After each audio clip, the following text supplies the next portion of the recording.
Wesh la populace, samedi 24 mai 2025, il est 17h, voilà. Ça fait bien 10 jours, je pense, que je vous ai pas pris en vidéo depuis mon retour du voyage en Alsace, que vous avez vu dans le vlog précédent. Depuis, j'ai rien tourné. Parce que, pas spécialement envie, pas grand chose à raconter, et puis des petits soucis à régler, bref, rien de grave, rassurez-vous. Et puis un peu de fatigue aussi, je vous cache pas que un peu de fatigue, un peu sur les nerfs, bon bah ça arrive, c'est pas grave, donc du coup j'ai pas filmé, bref. Donc quoi de neuf? Eh bien, on va commencer par, je suis allé boire un verre, je suis allé manger avec ma pote Isa après la débauche. Voilà, ça faisait un moment qu'on s'était pas vu.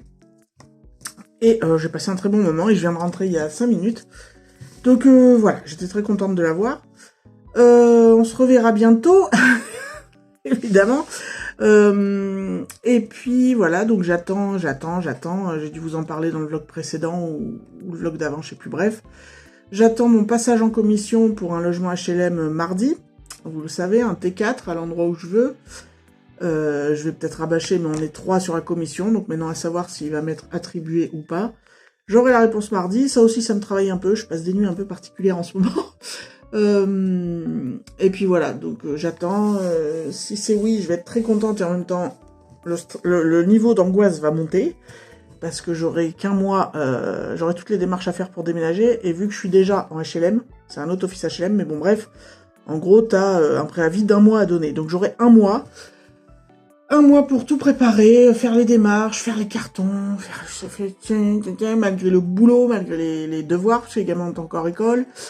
Voilà, malgré tout ça. Parce que le dernier déménagement, donc il y a 2 ans, quand j'ai emménagé ici, et que je quittais, on se séparait avec mon ex et que je partais de chez lui, du coup, c'était simple puisque j'avais eu le temps de préparer petit à petit mes cartons et que quand j'ai eu la réponse, c'était déjà prêt, quasiment, et que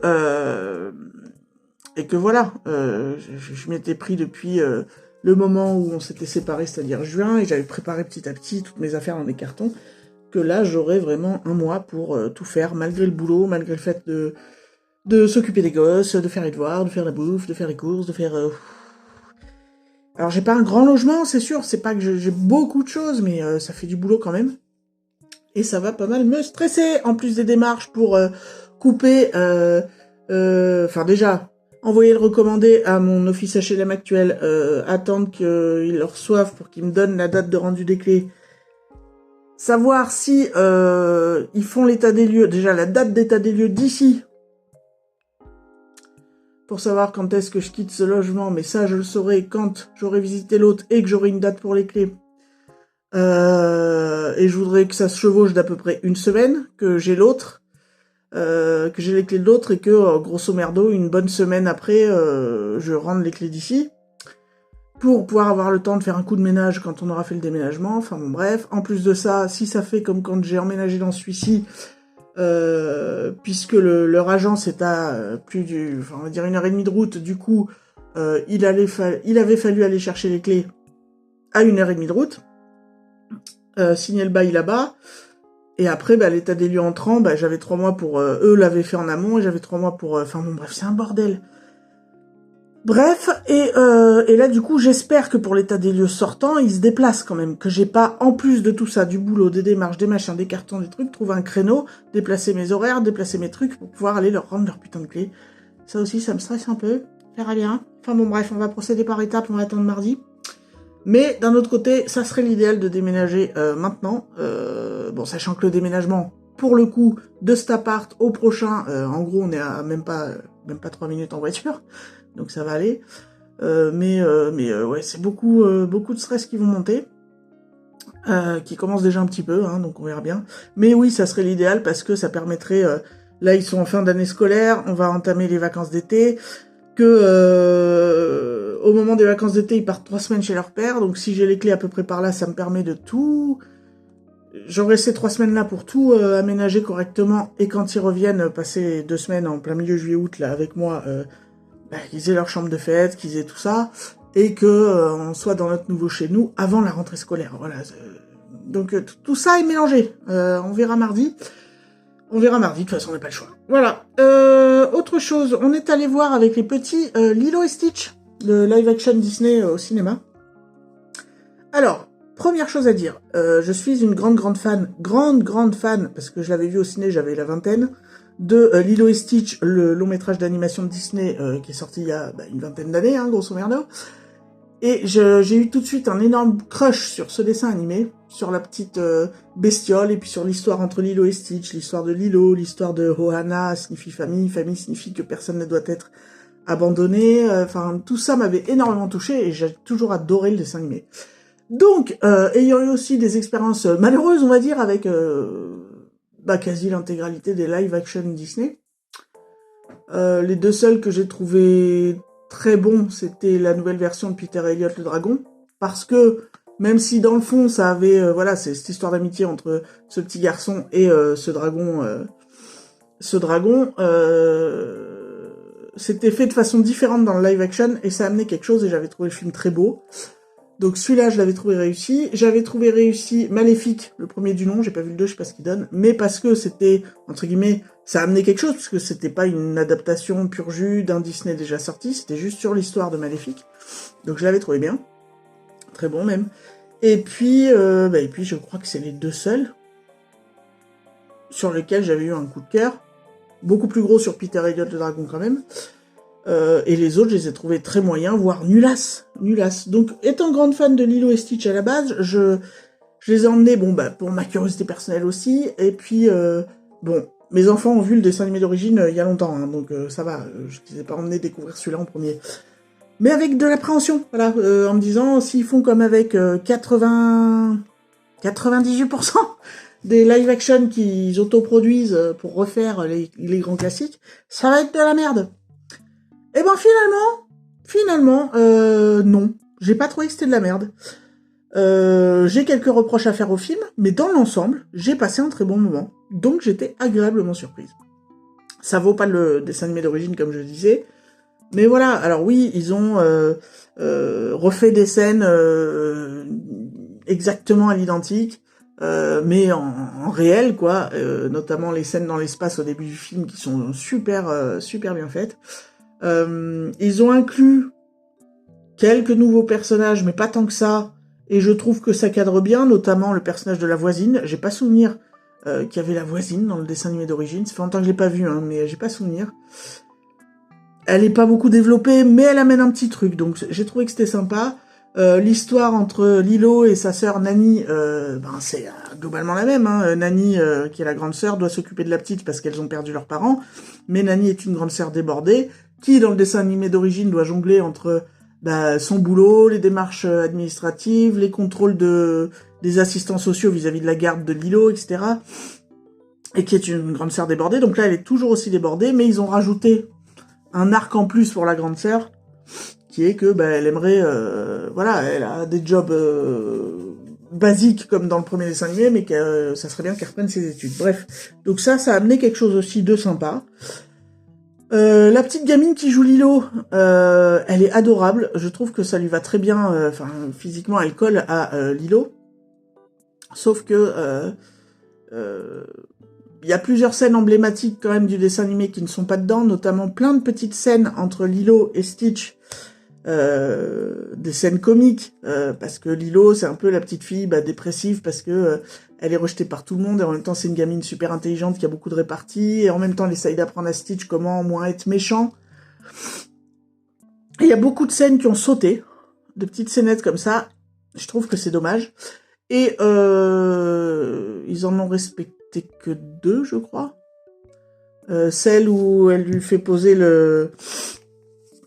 l'ongle sur la platine de tourne-disque, elle est en train de lire un disque, et où elle lui ouvre la bouche et que le son du vinyle sort par sa bouche.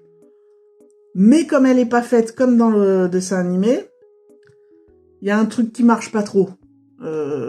Parce que dans le dessin animé, je me rappelle que Nani, je crois qu'il y avait que Nani, mais il y avait peut-être d'autres gens dans la pièce, reste un peu bouche bée, réagissent pas trop, savent pas trop quoi faire de cette information, du coup c'était drôle, ça avait ce côté drôle de se dire mais qu'est-ce que c'est que qu'est-ce que c'est? Et là, c'est pas fait comme ça. Quand elle le fait à 2-3 reprises, Nani est dans le frigo en train de chercher un truc et elle voit pas ce qui se passe. Elle lui dit oui, mais elle voit pas. C'est dommage, ça fonctionne pas trop. C'est pas drôle comme dans le premier. La scène où il joue dans le linge et qu'il s'enfile le soutien-gorge sur la tête avec sa cape, voilà, ça n'y est pas. Et une mini-scène du dessin animé que moi j'adorais, je trouvais qu'elle fonctionnait du tonnerre de Zeus, c'est la gamine Lilo qui a fait des conneries, qui rentre, non, voilà, c'est parce que sa sœur est pas venue la voir au spectacle, parce qu'elle était trop occupée, qu'elle a eu une panne de bagnole, etc. Et donc Lilo lui en veut, elle est rentrée à la maison avant sa sœur, et elle est allongée dans le salon ou dans sa chambre, comme ça, en écoutant une musique déprimée, et elle sort une phrase du type laisse-moi mourir seule, ou un truc comme ça.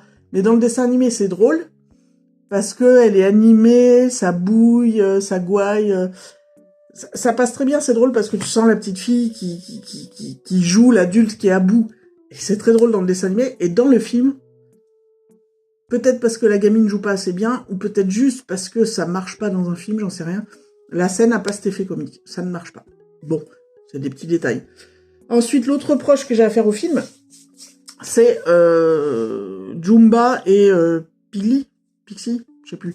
Enfin, les deux extraterrestres qui viennent sur Terre pour essayer de récupérer Stitch. Donc, dans le dessin animé d'origine, ils sont en extraterrestres tout le temps. Voilà. Dans le film, ils sont en extraterrestres, la partie qui est dans l'espace. Ils arrivent sur Terre, ils chopent un peu une enveloppe corporelle humaine. Donc en fait, c'est des acteurs qui jouent leur rôle 3/4 du film. Et je trouve qu'il y a beaucoup de scènes avec ces acteurs. En fait, le film s'appelle Stitch et est censé reprendre globalement l'histoire de Lilo et Stitch, et surtout d'avoir Stitch comme personnage central, vu que ça porte le nom de Stitch. Et en fait, ils se partagent un peu l'affiche dans la version live action. Je trouve qu'il y a beaucoup trop de scènes où on les voit. Après, moi, j'aurais pas été contre qu'il y ait beaucoup trop de scènes où on les voit, mais si on les voyait vraiment en extraterrestre, parce que quand ils sont montrés en extraterrestre, ils sont trop bien faits. Ça colle parfaitement et ça passe très bien. Mais ouais, est-ce qu'ils ont voulu faire des économies parce que ça coûtait trop cher de faire des effets spéciaux tout le long du film, je sais pas, mais je trouve que c'est dommage. C'est dommage, il y avait pas besoin de faire comme ça. Ensuite, le mec qui joue l'agent Bubble joue bien, y a pas de souci, ça colle bien que je l'aurais vu plus baraqué. Voilà. Mais dans l'ensemble, c'est pas raté. Je trouve que c'est pas raté. Alors, ça vaut pas le dessin animé. Mais, par exemple, Ariel. Allons-y gaiement. Ariel, moi, je suis une gamine, j'ai découvert Ariel, j'étais gamine. Quand c'est sorti, et Ariel, c'était superbe, La Belle et la Bête, c'était superbe. Pareil, c'est un de mes dessins animés classiques Disney préférés. Et Ariel comme La Belle et la Bête, j'ai été déçu, la magie n'opère pas. Dans La Belle et la Bête, la bête, elle est pas assez effrayante, elle colle pas trop au dessin animé d'origine, et en même temps, ils en ont pas fait un truc trop réaliste, en même temps, enfin, ça ne passe pas. Le chandelier et l'horloge, c'est pareil, la gueule qu'ils leur ont faite, ils ont voulu changer du dessin animé d'origine, et ça ne passe pas. Y a aucune humanité dans les personnages qu'ils ont fait en 3D, donc je trouve que La Belle et la Bête, pour ça, est loupé. Le seul truc parfait, c'est d'avoir recréé certaines scènes à l'identique. Gaston, par exemple, le mec qui joue Gaston, c'est clairement le Gaston du dessin animé en réel. Ça, c'était réussi, mais le reste, ça ne marche pas. Pareil pour Ariel, ça ne marche pas. Les scènes rajoutées sont complètement inutiles, rallongent le film de fou. D'avoir voulu faire Polochon et je vais pas revenir sur la critique que j'ai déjà faite il y a quelques mois, mais ça marche pas, ça ne marche pas. Là, Lilo et Stitch, je dis pas que c'est un chef-d'œuvre, mais je dis que c'est plutôt sympa et réussi parce que ça m'a quand même tiré les larmes, connaissant l'histoire et voilà, ça m'a quand même tiré 2-3 larmes. Les effets spéciaux sont très bien faits. Seul regret, comme je vous dis, c'est 2 extraterrestres. J'aurais aimé qu'ils soient en extraterrestre tout le long du film. Oui, pareil, il manque la scène, une des scènes emblématiques, c'est Lilo qui raconte l'histoire du vilain petit canard à Stitch, et quand Stitch se rend compte, comme c'est une expérience scientifique extraterrestre qui est censée être uniquement créée pour de la destruction, et que quand il rencontre Lilo, elle lui apprend à pas faire que ça, et qu'à un moment donné, à cause de lui, il se rend compte qu'à cause de lui, il détruit en gros la vie de la petite fille, donc il décide de partir, ou c'est Lilo qui le vire, je sais plus, mais il s'en va. Et donc, un peu avant, il y a cette scène où elle lui raconte l'histoire du vilain petit canard, et il s'en va, et avec le livre ou je sais pas quoi, et dans la forêt, il est en train de regarder son livre, limite en pleurant, avec le petit canard autour. Je sais pas, c'était une des scènes emblématiques du film, elle y est pas non plus. Et puis, voilà, la scène parfaitement inutile, qui n'amène strictement rien, par contre, où là, je me dis, franchement, vous auriez pu supprimer celle-là, et refaire, soit créer une autre scène complètement inédite par rapport au dessin animé d'origine, soit refaire quelques scénettes entre Lilo et Stitch, justement, surtout l'apprentissage, etc. C'est pareil, les scènes avec Elvis, où il se déguise en Elvis, où il y a plein de scénettes qu'ils auraient pu refaire, ou qui n'ont pas été faites. Et ouais, la scène que je trouve parfaitement inutile, what the fuck et tout, c'est la scène, c'est une des scènes du début qu'ils ont rajoutée. Alors, il y a la fameuse scène où il tape la tête de la grenouille, mais là, c'est pareil. Enfin non, il lui tape pas la tête, il se fait électriser, et normalement, il y a, dans le dessin animé d'origine, je crois que c'est une grenouille sur la route ou je sais pas quoi, et avec ses flingues, parce que quand il arrive, il a ses 6 bras avec des flingues, des lasers dans les bras, et comme il sait pas ce que c'est, il lui tapote sur la tête. Ça dure 2 secondes dans le dessin animé, mais qu'est-ce que c'était drôle! Là, il y a cette scène où il est électrisé, et puis après, il voit la grenouille, et on s'arrête là, on montre pas ça. Dommage. Et donc, je divague. La scène qu'ils ont rajoutée, qui n'est pas dans le dessin animé d'origine, et qui est parfaitement inutile, c'est quand il arrive, en fait, pour se revigorer, il fait péter un câble d'électricité, je sais pas quoi, pour reprendre de l'énergie. Ça coupe, parce que ça donne sur une salle de mariage, où il y a un mariage en cours, etc., ça coupe l'électricité revient, et comme de loin il voit des gâteaux sur la table, il se précipite, et évidemment il défonce tout pour pouvoir bouffer les gâteaux, et ça marche pas. Ça marche pas, il se précipite, les mecs ont peur, ils se demandent ce que c'est, ça ne marche pas, et ça n'amène strictement rien, ni au film, ni à l'histoire d'origine, ça ne marche pas, cette scène est parfaitement inutile. Après, on peut pas leur enlever que visuellement, les effets spéciaux sont très bons, Stitch est très beau, mais pour un film qui s'appelle Stitch, on ne voit pas assez faire de choses dans le dessin animé. Ça et le coup des extraterrestres et la scène de mariage, c'est les 3 reproches du film. Mais dans l'ensemble, je vais pas mentir et j'assume, j'ai passé un bon moment quand même. Voilà, j'ai passé un bon moment quand même. J'ai trouvé que c'était plutôt réussi, même si ça n'amène rien. Enfin, c'est pas l'égal du dessin animé d'origine, mais c'était plutôt réussi et sympathique. Donc, est-ce que je vous le conseille ? Oui, si vous connaissez le dessin animé d'origine. Par contre, ce que ce que je préconise dans le cadre des live-action Disney, c'est que si vous y emmenez vos enfants, essayez avant de leur faire découvrir les vrais classiques. Et après de les emmener au ciné voir le... Voilà, parce que, comme je vous dis, 98% du temps... Alors, 100% du temps, déjà, les grands classiques animés sont de meilleure qualité que leur live-action. Et 98% du temps, ils sont même, c'est même des purs chefs-d'œuvre, alors que les live-action, c'est de la pure merde. Lilo et Stitch, ça va. Le live-action, c'était sympathique. Mais s'il vous plaît, essayez de trouver Lilo et Stitch, le dessin animé d'origine. Montrez ça déjà à vos gamins. Et après, emmenez-les voir le live-action. Voilà. Bref, c'était pour dire ça. Enfin, faites ce que vous voulez, hein. Mais moi, je fonctionne plus comme ça. Voilà. Hier soir, je me suis fait... un DVD que j'avais emprunté à la médiathèque qui s'appelle Sage Homme, avec Karine Viard en rôle principal et un jeune acteur dont je vais pas avoir le nom là tout de suite sous la main, qui, si je me trompe pas, il me semble bien que c'est lui qui avait joué le rôle de Joey Star dans la série qui avait été diffusée sur Netflix sur justement la formation du groupe NTM. Et qui jouait déjà super bien dans la série. D'ailleurs, celui qui jouait Cool Chain jouait aussi excellemment bien. J'en avais parlé il y a plusieurs mois dans un vlog. Bref, et donc l'histoire, c'est un jeune qui vit en banlieue avec son papa et ses 3 autres frères plus petits. Un frère qui est proche de lui en âge et 2 frères beaucoup plus jeunes, voilà. Ils vivent seuls avec leur papa qui est vigile, je crois, agent de sécu. Ils vivent seuls avec eux parce que leur maman est décédée il y a 9 ans d'un cancer. Et donc souvent, comme le papa est absent dû à son boulot, c'est souvent lui qui doit s'occuper des plus petits. Sauf qu'en parallèle de ça, il fait des études, il essaye d'avoir le bac, je suppose, ou un diplôme avant pour pouvoir rentrer en études de médecine. Sauf que ça fait 3 fois qu'il le passe, 3 fois qu'il le loupe, donc il se retrouve dans les dernières places. Et donc, il en a marre, donc il se dit que en fait, pour pouvoir rejoindre les études de médecine, il peut faire 2 ans d'études de sage-femme, ce qui lui permettrait après de passer médecin 2 ou 3 ans, enfin, c'est expliqué dans le film. Et donc, par dépit, du coup, il prend cette voie-là et il va suivre une formation de sage-femme. Et au début, évidemment, ça le fait chier parce que c'est pas ce qu'il voulait, parce que il en parle pas à son père, parce que il a un peu honte de se dire voilà. Il dit à son père en fait qu'il est rentré en médecine et tout ça pour 2 ans, etc. Son père le croit parce que il discute pas trop avec son fils et il lui fait confiance.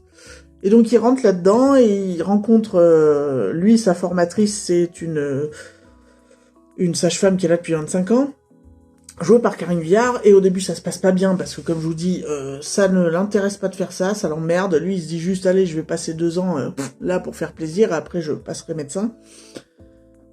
Et du coup, comme il s'en bat les couilles, Karine Viard lui mène un peu la vie dure, et puis un jour,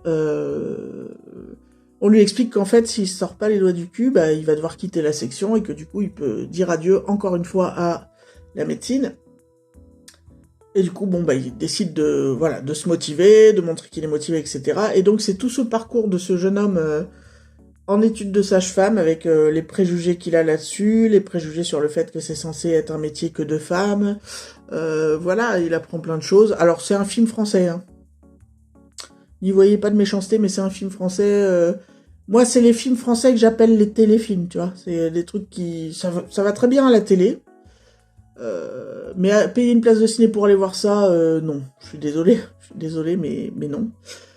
Parce que c'est trop ancré dans la vie réelle. Mais c'est un bon film, qui parle bien du métier de sage-femme. Moi, depuis que j'ai eu mes enfants, et que j'ai été beaucoup suivie par la sage-femme, pour moi, c'est le plus beau métier du monde. Bon.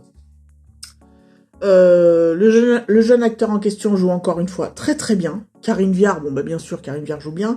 Les jeunes actrices avec qui il joue, parce qu'évidemment dans sa section, il y a d'autres jeunes filles qui font les études de sage-femme aussi, elles jouent toutes très bien, enfin les acteurs sont très bons là-dedans. Tu apprends des choses sur les sages-femmes. Après, ça finit un peu classiquement, c'est pas le film de l'année non plus. Mais si vous aimez le métier de sage-femme,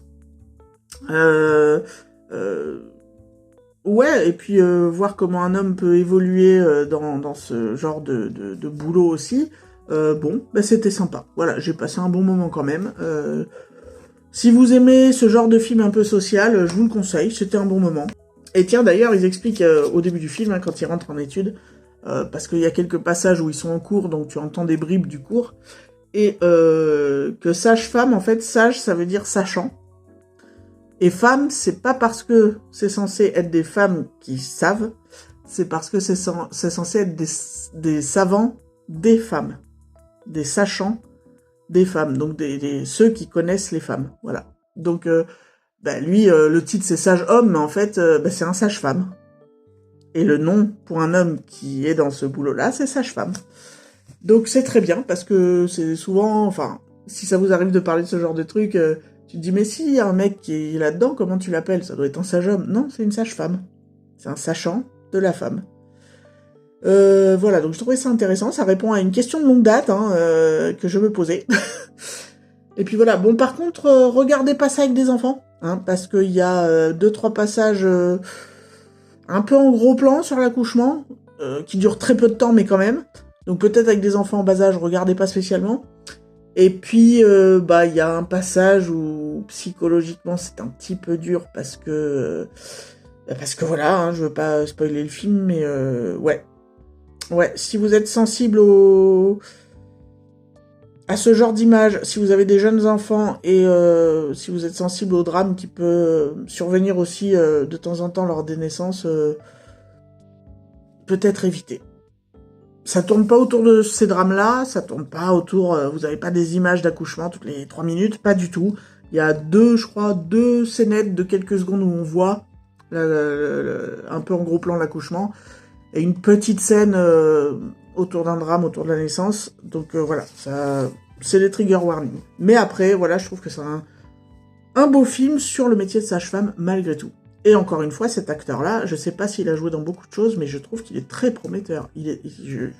J'adore cet acteur. Je l'ai vu que dans la série sur NTM et dans ce film, mais vraiment, j'aime beaucoup, beaucoup ce jeune-là. J'espère qu'il fera d'autres films et qu'il aura des rôles variés. Ensuite, écoutez, je crois qu'on a fait un peu le tour. Ah oui, si. Oh, oui, enfin bon, ça c'est la partie nono, maquillage. Hein, donc si ça vous intéresse pas, zappez un peu. Titanium Foxys a annoncé, je crois, hier, qu'elle allait sortir une palette début juin. La palette. Alors c'est Even Paradise. Je sais plus, je vous retrouverai le nom, je vous le mettrai. Elle a commencé à montrer les swatchs et l'intérieur de la palette. Les turquoises qu'il y a dedans, ça a l'air de la tuerie. Les teintes, encore une fois, sont assez originales. On a l'impression que d'une palette sur l'autre, c'est les mêmes fards, alors que moi, je les ai toutes. Du coup, j'en ai 3 ou 4, parce que pour l'instant, elle en a sorti 3 ou 4. Et quand vous les mettez à côté, c'est pas les mêmes teintes. C'est des variantes.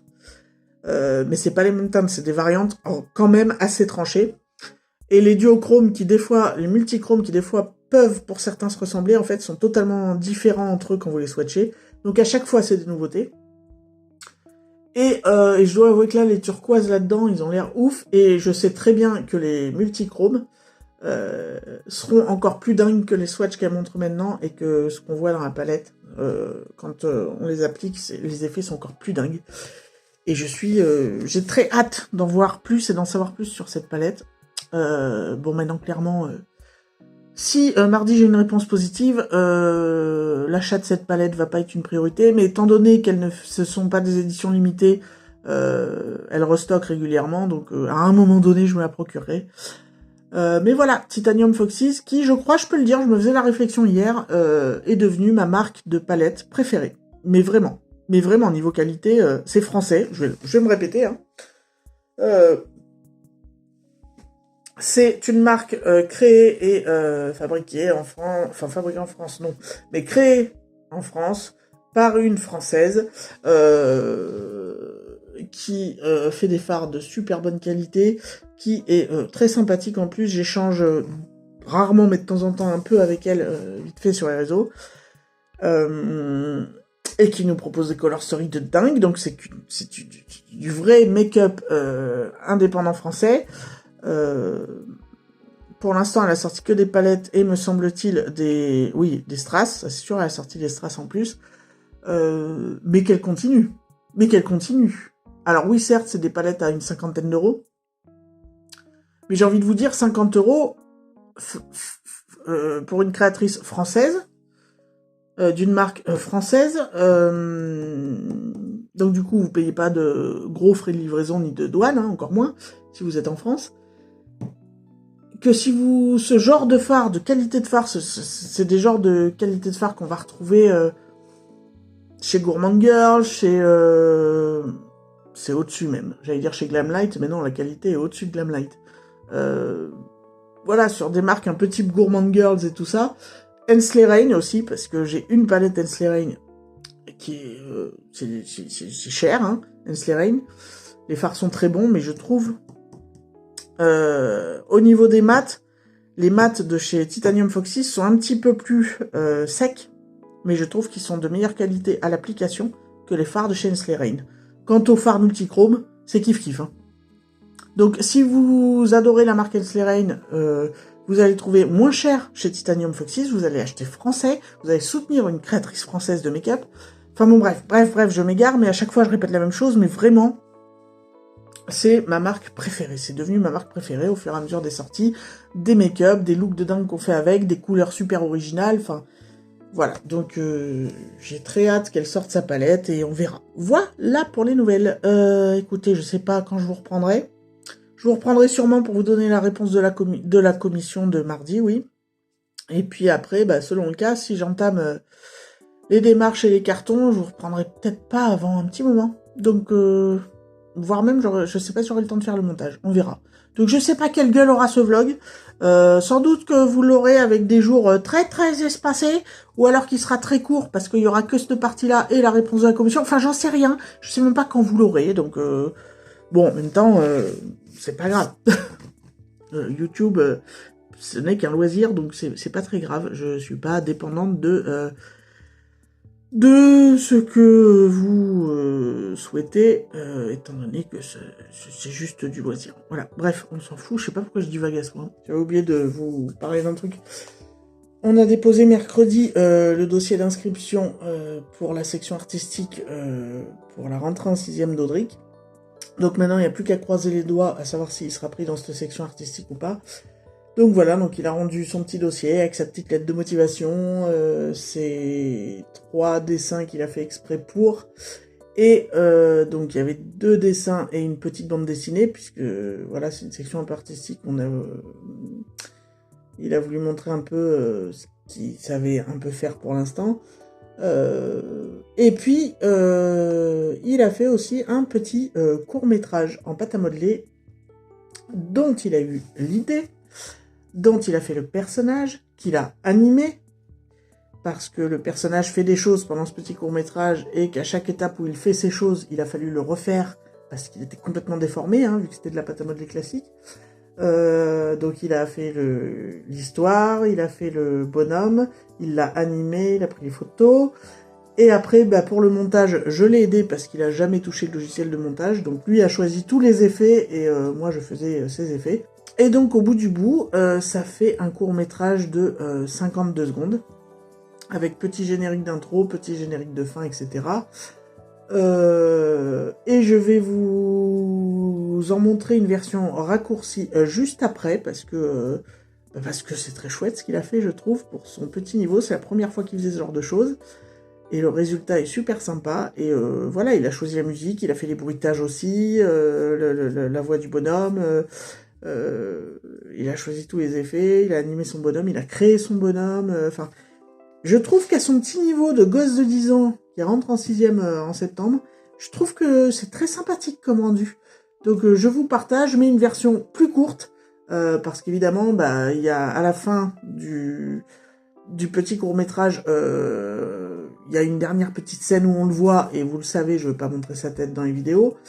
Et puis le générique, je l'ai un peu modifié pour vous le montrer, puisque on voyait des informations que vous n'avez pas lieu de connaître.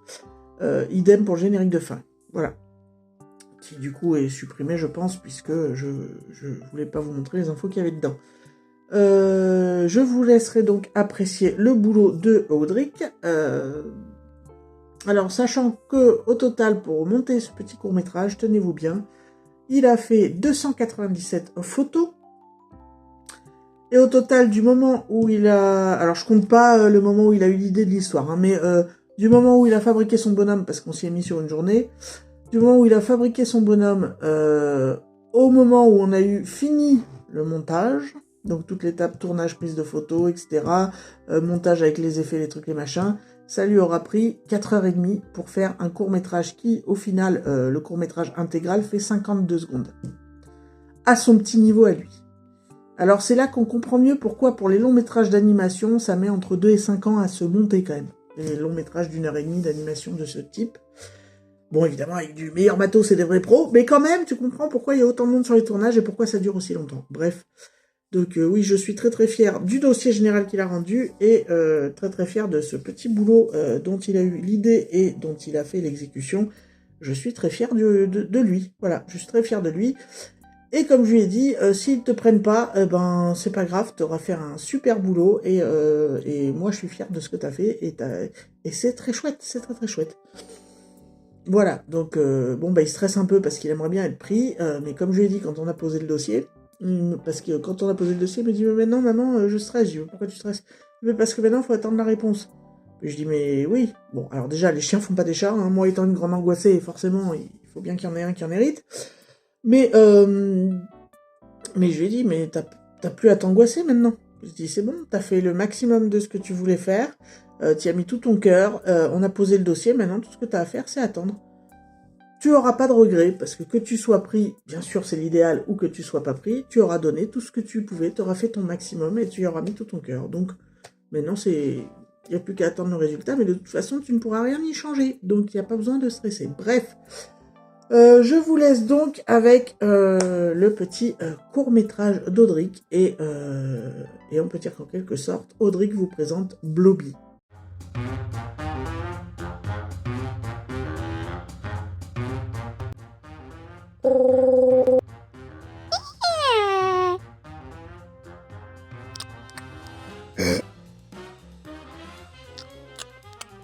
Oh.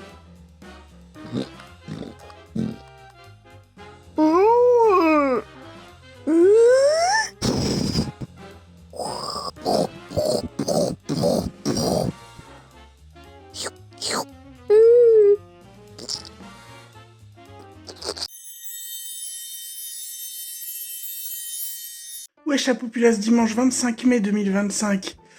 Il est 10h30. Je suis en train de passer un petit coup de rangement dans le salon, bref. Je reviens vers vous. Hier soir, je me suis fait donc le film Licorice Pizza de Wes Anderson, je crois. Bon bah moi j'ai adoré. Hein. J'ai adoré. C'est un film qui se passe dans les années 60, ouais, fin 60 et début 70, je crois. Et en gros, c'est une histoire d'amour entre un jeune homme et une nana un peu plus vieille. Ils tombent amoureux, mais évidemment, ça met plusieurs années à concrétiser, puisque bah, lui, il a 15 ans quand il tombe amoureux d'elle, et elle en a 25. D'ailleurs, heureusement que ça met plusieurs années à se concrétiser, parce que j'aurais été moins convaincu par le film si ça faisait déjà des bordels entre 15 et 25 ans, si vous voyez ce que je veux dire. Bref, l'image du film, le grain du film, les acteurs, la bande son, l'histoire. Alors il n'y a pas à proprement parler d'action, c'est tout dans une ambiance un peu comme ça, qui baigne dans son jus de l'époque 60s, 70s. Et c'est doux et c'est nostalgique et c'est beau quoi. Donc moi j'ai adoré Licorice Pizza. Voilà, je sais pas quoi vous en dire de plus. Si vous aimez les jolis films, où il n'y a pas forcément d'action, mais où il y a pas mal de sentiments, d'émotions, sans non plus tomber dans le pathos, voilà, je vous conseille Licorice Pizza, très joli petit film, voilà. À part ça, écoutez, j'ai terminé la série Cassandra sur Netflix. Ça aussi, j'ai beaucoup aimé. Pardon. J'ai beaucoup aimé l'histoire, avec cette intelligence artificielle d'un autre âge. En même temps, je pense que sous-jacentement parlant, c'est-à-dire de manière sous-jacente, ça cause du rôle de la femme au sein de la famille, hein, en gros. C'est un peu ça. De la rébellion de la femme, ça parle un peu de féminisme, mais comme il y a un lourd côté science-fiction dedans, c'est vraiment en seconde lecture, on te tabasse pas forcément la gueule avec, mais c'est quand même clairement présent, hein, donc... Mais j'ai bien aimé, j'ai beaucoup aimé Cassandra. Mais écoutez, mes loustiques vont rentrer sans doute vers 11h30. Et puis voilà, après on passera l'après-midi ensemble, va falloir qu'on fasse les devoirs aussi. Et puis demain on réentame la semaine, et puis mardi, on aura la réponse de la commission, voilà. Wesh la populace, mercredi 28 mai 2025, il est 6h passées, 18h et quelques, hein. Quoi de la fouille, je suis pas maquillée, pas coiffée, parce que j'étais maquillée et coiffée ce matin, mais bon, j'avais envie de changer de tête, donc je me suis fait une couleur, donc j'ai démaquillé et j'ai fait la couleur. Voilà, c'est des reflets un peu rouquins, bon, histoire de faire ressortir mes yeux, ça fait un petit peu de couleur, bref. Histoire de changer de tête sans tout raser, voilà, on verra si je tiendrai à les laisser pousser quand il fera 40, c'est pas gagné. Je risque de repasser par la case tondeuse, je me connais. On verra. On va essayer de les laisser pousser quand même. À part ça, bah écoutez, je viens de passer une demi-heure à me battre avec mon siphon de baignoire parce que l'eau s'est coulée très très mal. Donc bah, j'ai fait ce qu'il fallait. Et après une demi-heure de bataille, nono 1 et siphon 0. Voilà, l'eau s'est coulée nickel. Je me suis bien démerdé, je suis fier de moi. Voilà. À part ça, hier il y avait le résultat de la commission pour le logement. Et donc du coup on est en deuxième position. Ce qui veut dire que le logement est proposé à une première personne. Si jamais elle le refuse, il me sera proposé. Bon, je m'attends à ce que du coup ça me soit pas du tout proposé, on verra bien. Et qu'il faille attendre le prochain logement disponible. En espérant que ça soit le cas courant d'été. Ça serait l'idéal de déménager avant la rentrée pour les gamins. Enfin voilà, on verra, c'est pas garanti. Voilà pour les nouvelles. Aujourd'hui on n'a rien fait de spécial, franchement chill à mort. Je suis allé faire 2-3 courses avec le petit. On a ramené les livres à la médiathèque et puis voilà. Ils ont joué un peu avec les potes dehors. Voilà. Et puis la journée se termine. En tout cas il fait beau aujourd'hui, mais pas trop chaud. Il fait chaud, mais ça va, il y a un peu d'air, donc c'est plutôt agréable. Et puis voilà pour les nouvelles. Demain, je vais les emmener se promener, sans doute demain matin. Et puis je vous ferai quelques images. J'espère que je pourrai vous faire quelques images. Voilà. Non, mais rassurez-vous, le moral ça va. Hein. J'aurais aimé que le logement soit oui, mais d'un autre côté, le déménagement, bon, ça tombera quand ça tombera, et on fera avec. À plus tard. Voilà, on voit peut-être un peu mieux là les reflets un peu rouquins. Bon, ça va, c'est soft, hein, j'ai pas fait du orange fluo. Voilà, bref.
ma chère populace, jeudi 29 mai 2025. Comme vous l'aurez vu précédemment, on est allé donc faire une petite promenade aux zoo de Calviac. C'était très sympathique, on y était allé il y a... Lémi était tout petit, il devait avoir 1 an, donc ça devrait faire plus de 6 ans qu'on y avait mis les pieds. C'est là-bas d'ailleurs, en sortant, qu'il avait trouvé sa pépette, donc sa petite peluche lémurien qui lui sert de doudou depuis. Bref, écoutez, très sympathique. Donc on y était à l'ouverture à 10h. On est sorti, il était 11h30. Donc voilà, en 1h30 on avait fait le tour, on avait bien profité. On n'a juste pas vu le loup à crinière. On l'a vu de loin et quand on est repassé à l'enclos, on est resté un moment et on l'a pas vu de près, donc voilà. Et on l'avait vu qu'il y a 6-7 ans là quand on y était allé. Et voilà, sinon on a vu à peu près tous les animaux dans le parc. C'est chouette parce que comme c'est assez ouvert, on est quand même vachement proche des animaux. Donc les gamins étaient émerveillés et donc ils ont adoré. Voilà, moi aussi, c'est très sympathique toujours de voir les animaux. Et c'est pas un zoo avec des enclos ultra fermés, sauf pour certains animaux.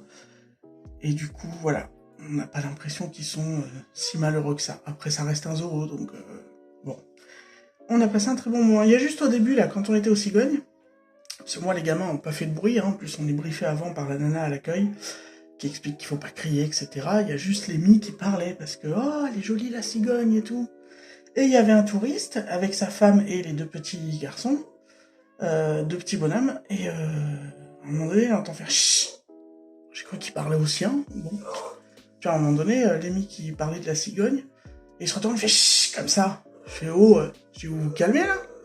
Il me dit « Oui, vous pouvez pas tenir vos enfants. » Je dis « Mais tenir mes enfants de quoi? Ils font pas de bazar, ils crient pas, ils parlent parce qu'ils voient des animaux et que ça les émerveille. » Je dis « On se calme quoi. Y a rien là, hein. La nana à l'accueil, elle a pas dit vous avez interdiction de parler quoi. » Donc je l'ai remis à sa place, du coup il est redescendu d'un cran. Mais bon, il aurait mieux pas valu qu'il parle plus parce que je pense que c'était la gifle quoi. Non mais mes gamins auraient été infects à hurler ou... Ok. Mais là, c'est juste Lémi qui me disait « Ah, elle est trop belle la cigogne et tout. » Enfin, qui criait pas, qui faisait pas les bordels. Oh, les touristes en vacances, là, vous allez calmer vos nerfs, quoi. Bref, donc là, on est rentré. Il joue un petit peu et moi, je vais aller faire à manger parce que il est midi passé, donc je pense qu'on va faire de la salade parce qu'il fait très beau et très chaud. Voilà, donc un très bon moment avec mes 2 loustiques, tous les 3, ça nous a fait beaucoup de bien. Et donc là, à la sortie, ils ont voulu ramener un petit souvenir, donc je leur ai pris une peluche chacun qu'ils ont choisi, des singes qu'ils avaient vus. D'ailleurs, ils sont en train de faire les singes. Ils jouent avec leurs peluches, là. Bref. Voilà, donc un très bon moment passé tous les 3. C'est pas souvent que je peux leur faire une jolie sortie, donc j'essaye au moins 1 fois par an. Donc là, ils étaient très contents, moi aussi. Et comme il faisait super beau, c'était super agréable. Du coup, je pense que je vais clôturer le vlog ici, parce qu'il doit être assez long, quand même. Et puis, écoutez... Prenez soin des gens qui prennent soin de vous. J'espère que pour vous tout roule. On se dit à très vite dans un prochain vlog. Et d'ici là, portez-vous bien. Tchuss la populace.